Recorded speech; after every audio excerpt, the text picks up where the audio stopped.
Welcome to The Explainer. Today, we're diving deep into the world's favorite drug, caffeine. Yep, whether it's in your morning coffee or that afternoon soda, we're going to break down what this little molecule is actually doing inside you, from your brain all the way down to your body clock. So let's just get right into it. Think about it. That cup of coffee or tea or whatever you drink, it's part of this massive global ritual. I mean, caffeine is the most popular psychoactive substance on the planet, and it's not even close. But why? What is it about this one molecule that has us all hooked? Well, the answer's pretty fascinating, and it all comes down to a brilliant act of deception happening right inside your head. And that right there is the real secret to its power. It all kicks off with this clever trick. Basically, a case of mistaken identity happening at the cellular level. See, and this is the key, caffeine doesn't actually give you energy. No, instead, it just masterfully stops you from feeling tired. And it does that by impersonating another molecule in your brain. Okay, so here's the game plan. First, we're going to look at how caffeine acts as the master key to your brain. Then, we'll check out the effects of unlocking the brain and fueling the body's engine. But, it's not all sunshine. We'll also explore how it hijacks the body clock, and we'll finish up with the fine print, all the stuff you really need to know about dosage and dependency. All right, let's start with that first piece of the puzzle, the master key.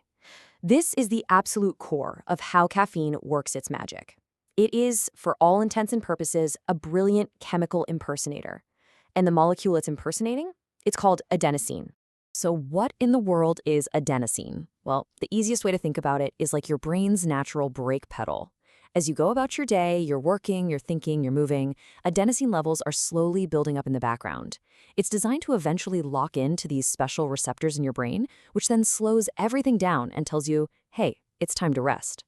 Bottom line, adenosine is the stuff that makes you feel sleepy. And this is exactly how caffeine pulls off its great trick. Look at this. On the left, you've got adenosine, the real key that's supposed to put you to sleep. And on the right, you've got caffeine, the imposter. Their chemical structures are so incredibly similar that caffeine can just slip right into those adenosine receptors, almost perfectly. It's kind of like a counterfeit key that just happens to fit the lock. So here's how it all goes down, step by step. Okay, step 1. Adenosine builds up all day long. Step 2, it tries to dock with its receptors to make you feel tired. But then here comes step 3. Caffeine shows up. It just swoops right in and blocks those spots. And the results? Step 4, with the brain's brake pedal jammed, all your nerve cells get the green light to speed up. And that's why you suddenly feel so alert and awake. So with the brain's natural brake pedal totally out of commission, what happens next? Well, welcome to section 2, unlocking the brain. This is where we get into that cognitive boost that so many of us really rely on every single day. Right, so blocking all that sleepy adenosine unleashes this whole cascade of mental benefits. You get that classic boost in alertness, right? That feeling of being on. It's awesome for fighting fatigue. But it goes even deeper than that. Studies show it can actually improve your reaction time, sharpen your short-term memory, and, get this, it even helps release other feel-but brain chemicals like dopamine, which pushes your focus into a higher gear. But hey, the effects aren't just all in your head. Caffeine also gets your physical body and your metabolism revved up. So let's move on to part 3, fueling the engine. Let's just start with one single powerful number, up to 11%.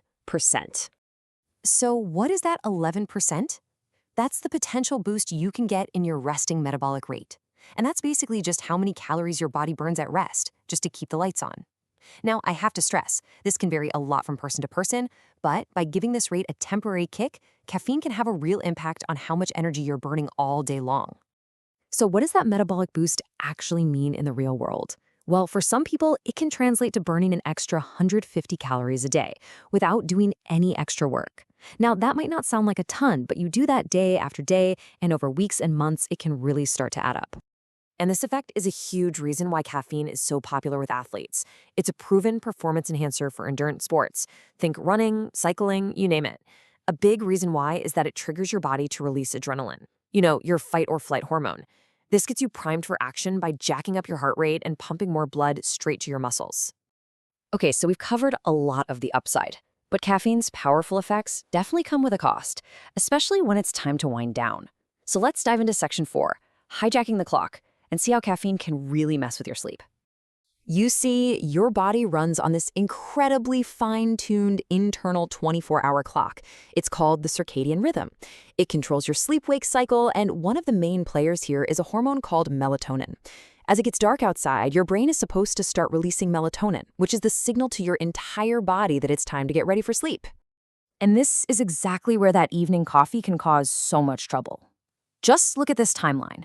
Let's say you have a coffee around 9 p.m. Normally, your brain starts pumping out that sleepy melatonin hormone around 10 p.m. But with caffeine in your system, it acts like a roadblock. One major study found it can push back that release by about 40 minutes. That's a huge delay for your body's main signal to go to sleep.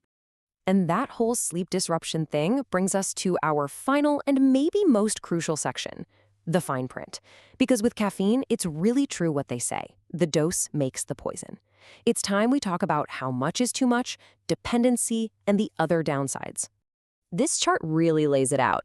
At a low or moderate dose, yeah, caffeine can feel great. It boosts your mood, makes you feel alert.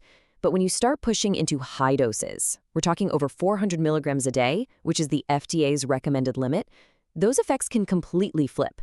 That nice buzz can turn into anxiety, nervousness, irritability, and even heart palpitations.